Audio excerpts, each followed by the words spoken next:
Hello everybody, this is Influence Danger, back at it again. I am still climbing in Diamond, so I didn't fall out immediately.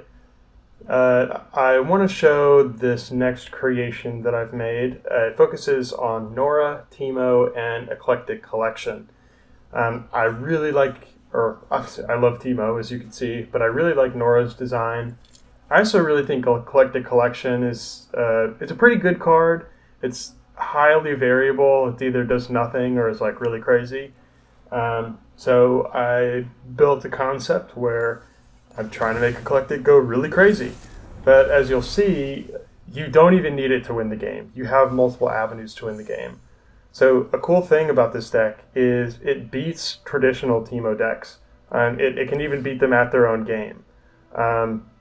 This is largely due to Condense, which you'll see.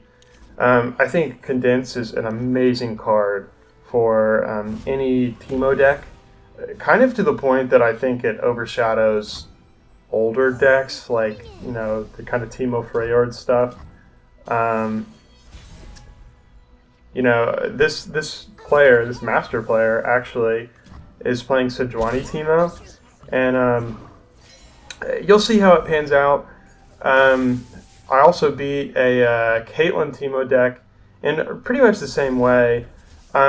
Against them, you basically get to play Solitaire, especially because their power comes out of their Frostbites, and if you don't give them opportunities to trade, like they'd like to do, then you basically just win off of your superior Solitaire game plan, which mostly has to do with Condense. I mean, we do have Quicken as well. That's a little bit of interaction, you know, both for their board and our own. But you know, you'll see here we don't even need Teemo to win. So I definitely have board advantage currently, having my peddler on the board, and I can really just sit because I know that they're not going to have anything to remove my peddler except possibly Aftershock. And at which point I still have Condense in hand, so I'm really not concerned about losing board presence here. I know that they're actually behind, even though they have more units on board, because their win condition is either run the other with Sejuani or, you know, destroy me with traps. And I'm very clearly winning this trap game right now, and I have the bomb in hand, that being Karina, which, by the way, is by far the best of the puff cap finishers. It's honestly not even really close. I wish that what's her name, the 6-cost puff cap girl who like doubles the mushroom damage. I wish she was better, but she's just not. There's not really much you can do to counter Karina without having an actual counter spell. Which is, it's just kind of crazy, you know. It's like that's how you win games and how decks are powerful a lot of the time, is if there's not actually counterplay to the win condition, and or your card says win the game, essentially. And whereas Karina says win the game right now, basically, if you've, you know, played your game plan right of building out those mushrooms. Whereas all the other puff cap finishers, well, I think there's only, what, one? I mean, maybe two if you count Caitlyn. The other puff cap finisher says, you know, win the game next turn, maybe the turn after that. But Karina is, you know, win the game on summon. And so you'll see here, my board is super established. You know, they're going to take out one of my peddlers, but I don't actually care at this point. I have 2 bombs in my hand, so I don't have quite as many mushrooms as I'd like, but I can definitely test the waters to see, okay, you know, how much am I going to get off of this one, you know, this one bomb. The other issue is the fact that I only have so much time here. So that wasn't exactly what I wanted. Of course, I would have liked a little more damage. But I know I only have I'm probably only going to have, next turn because I don't have any more draw power in my hand. And so we'll make these trades, go to next turn, and I believe that I'm going to get just a little more. There we go. And that's a nice thing as well, getting those portals. I'm going to get a little more puff caps in their deck, and then just go for my next bomb. And of course, I am also supported by the Mystic Shot that's in my hand. And that was actually misplay. I should have shot their Nexus, the Death Spell, but it's minutia at this point. Although, actually, it's not minutia because stuff like that will matter because Puff Gut deck is pretty variable. Sometimes you hit crazy mushrooms and sometimes you don't hit any. But as you'll see here, I hit crazy mushrooms. So that was a pretty simple game, honestly. That one made me feel pretty good, beating a master player who's using a pretty similar archetype. The next game is another good example of how many different game plans this deck can have, which is why I like it so much.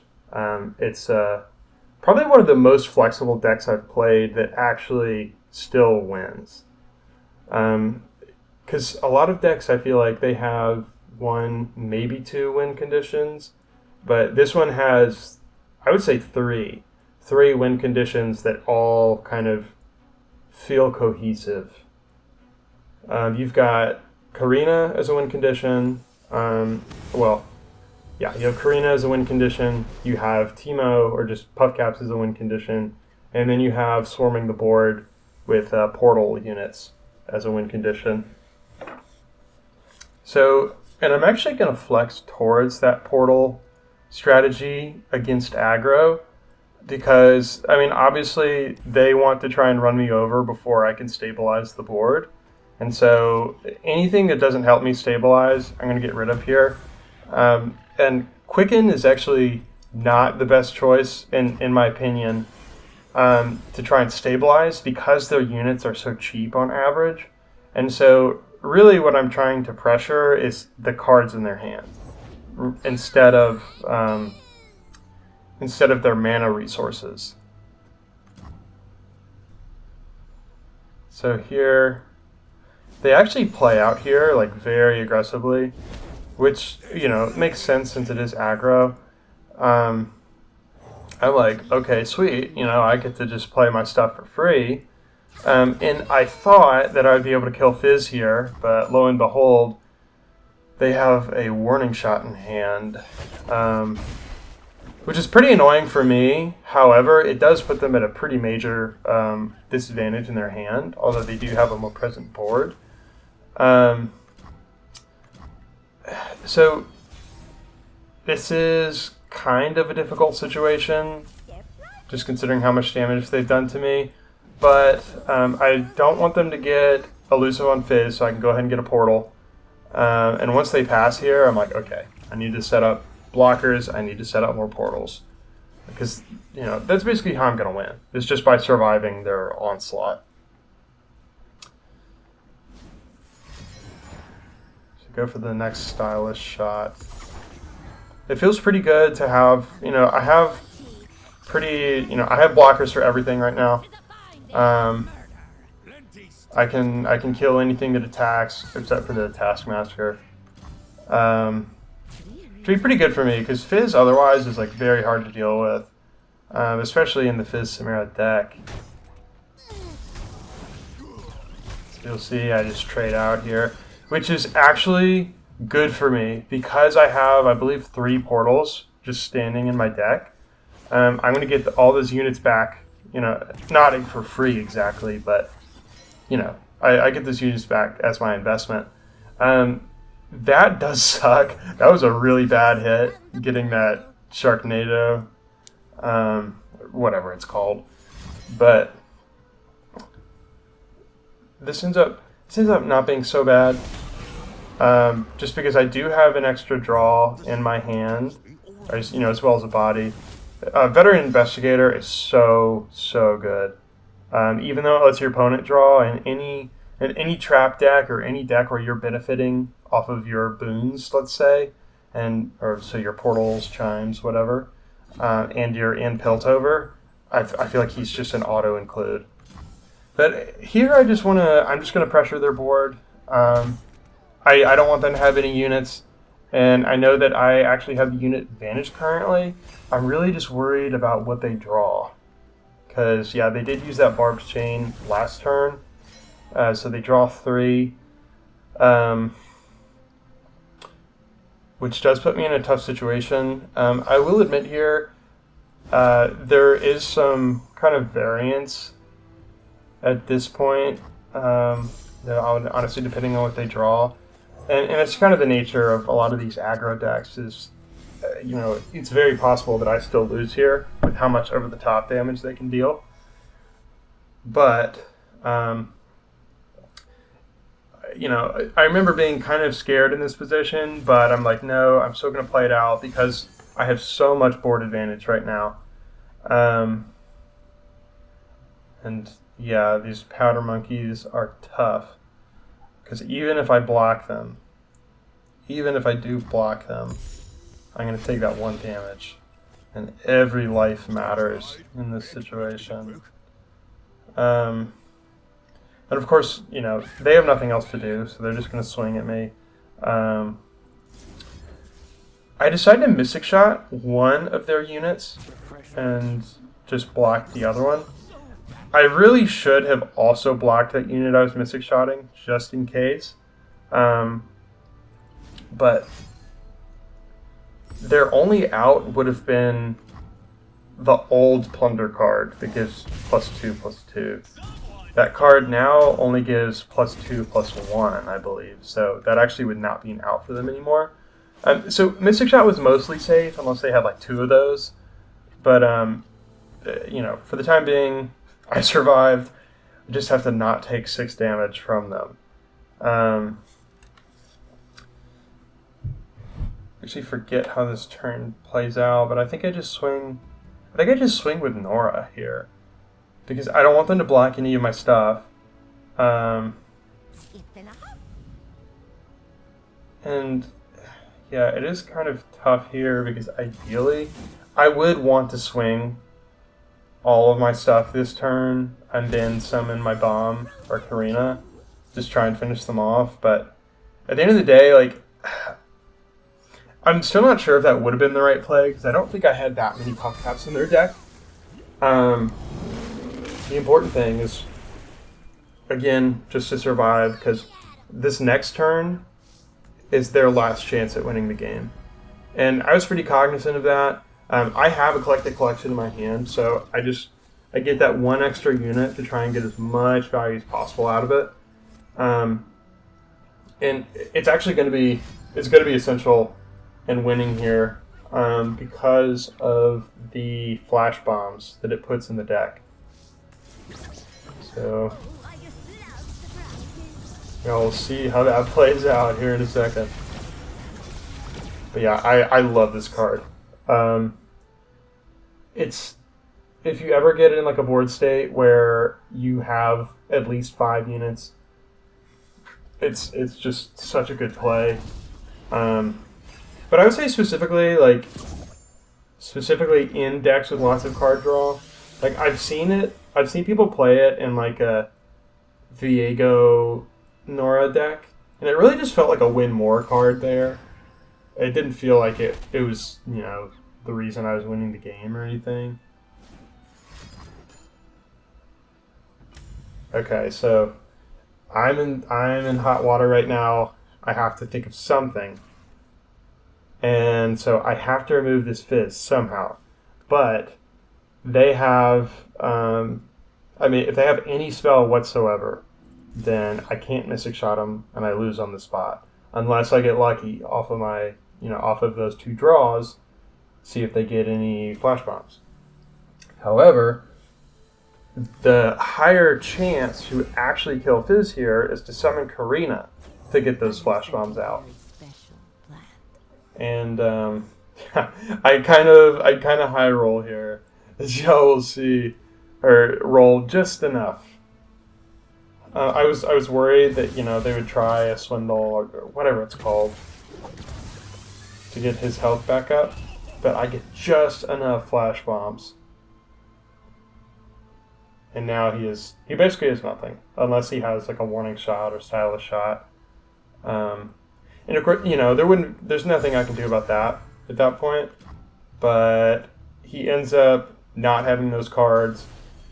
He's basically screwed. And of course, I can just swing for game now. So yeah, this deck can beat aggro. This game was a little close. At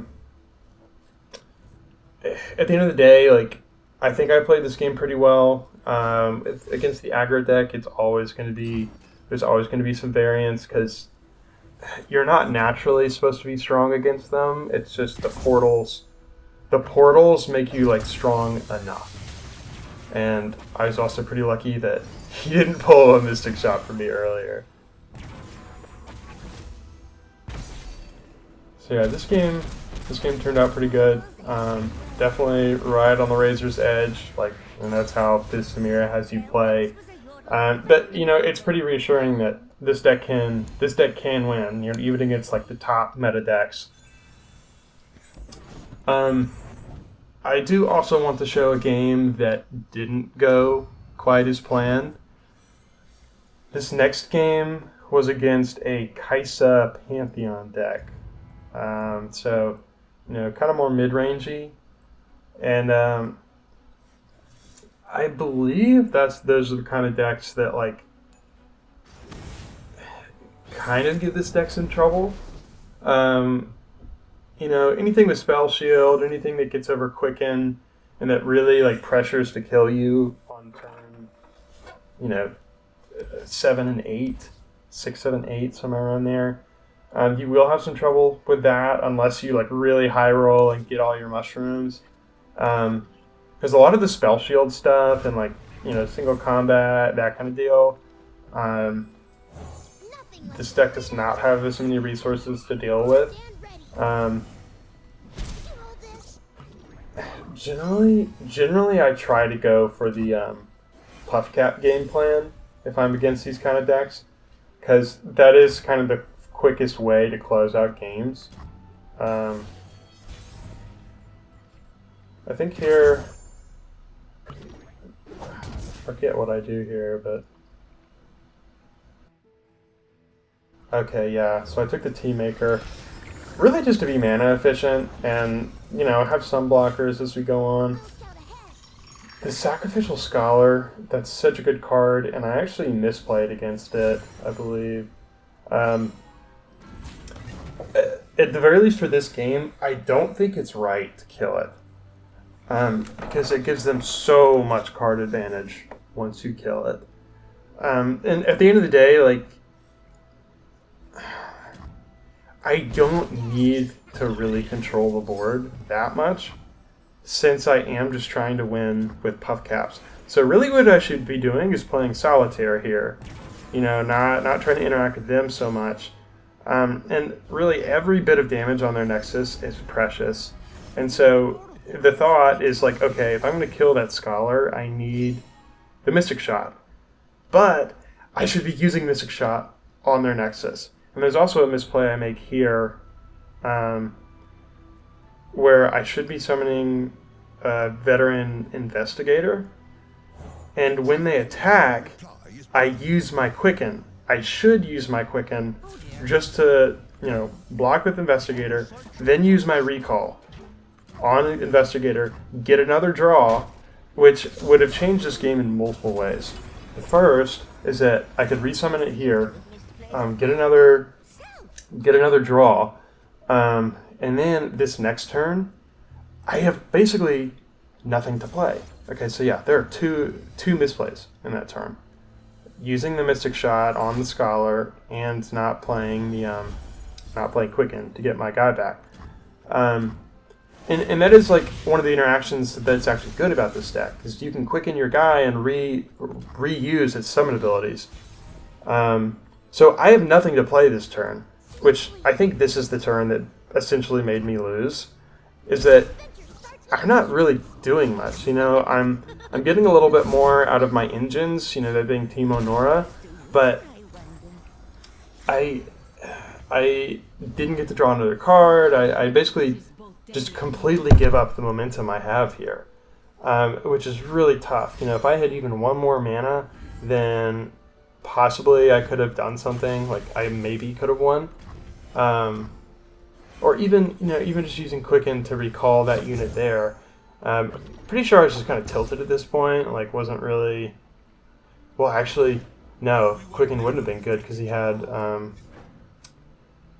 the whatever the Diana spell is for 2, the +1 draw.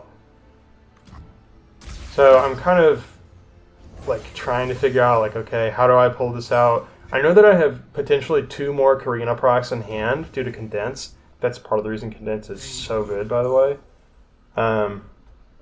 But really, I'm just kind of facing down like, okay, if I don't kill him by his next turn, I'm toast. So I will attempt to do that, but definitely in a tough way here. I just try to get as many puff casts as possible while still leaving my mana open. And this is how you can see where Eclectic Collection gets kind of bad. Just having 4 units on the board, it's really... I don't think it's worth 7 mana at that point. Like 5 and 6, I do think it's worth its cost, but it's just at 4 units or below, it's just not really worth playing. And so, at this point, I'm thinking like, okay, I'm just going to go for these extra mushrooms. I'm going to try to go for the double Karina. And unfortunately, it does not really pan out my way.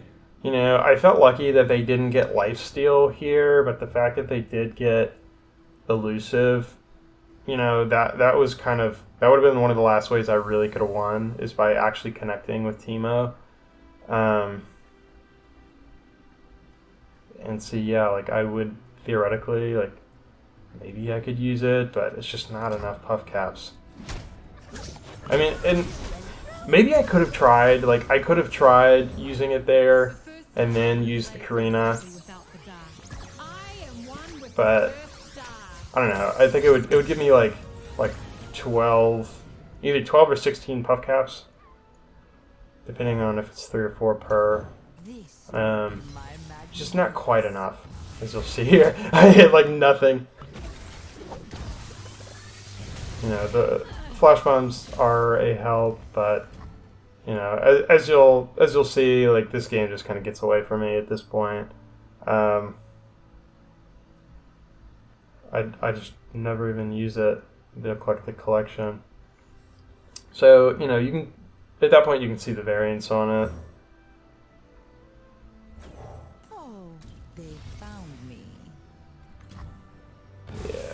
Game. The rest of this game, kind of standard. Doesn't really go my way. They level up their guys. They run me down with Scout, a million keywords. I do still think this matchup is winnable, and in fact, I think that most matchups are actually winnable with this deck. I made a pretty egregious misplay on turn 5 with the Veteran Investigator, because every draw matters. Being mana efficient matters. You don't like to waste mana in any deck, but wasting mana in this deck is pretty bad, because you don't win by just stalling out like with the Freyord build. You win by building up your mushrooms as the game goes on, or really establishing your board as the game goes on, and then your bomb is an Eclectic Collection, and then of course then you can just win off of your whatever they're called, the 3 spell, cost 3 spell, draw 2 that I've got in hand right now. Then you can even see here, like even when you're in a bad way, like especially with Condense, you can still keep trying with more Karinas, which, if I had some better RNG, like maybe it would have worked out, but you know, he did have the counter spell as well, or right there. So it was so close, you know. It's like if I just gotten a couple more mushrooms, then I could have won this game. But yeah, then he summons his Kaisa back. I'm pretty much toast. But anyways, y'all, thank you so much for watching. I hope you have fun with this deck and, you know, kind of craft your own little builds with it, with the ideas I've given you. Yeah, you come back next time and I'll show y'all a new, viable, funky creation.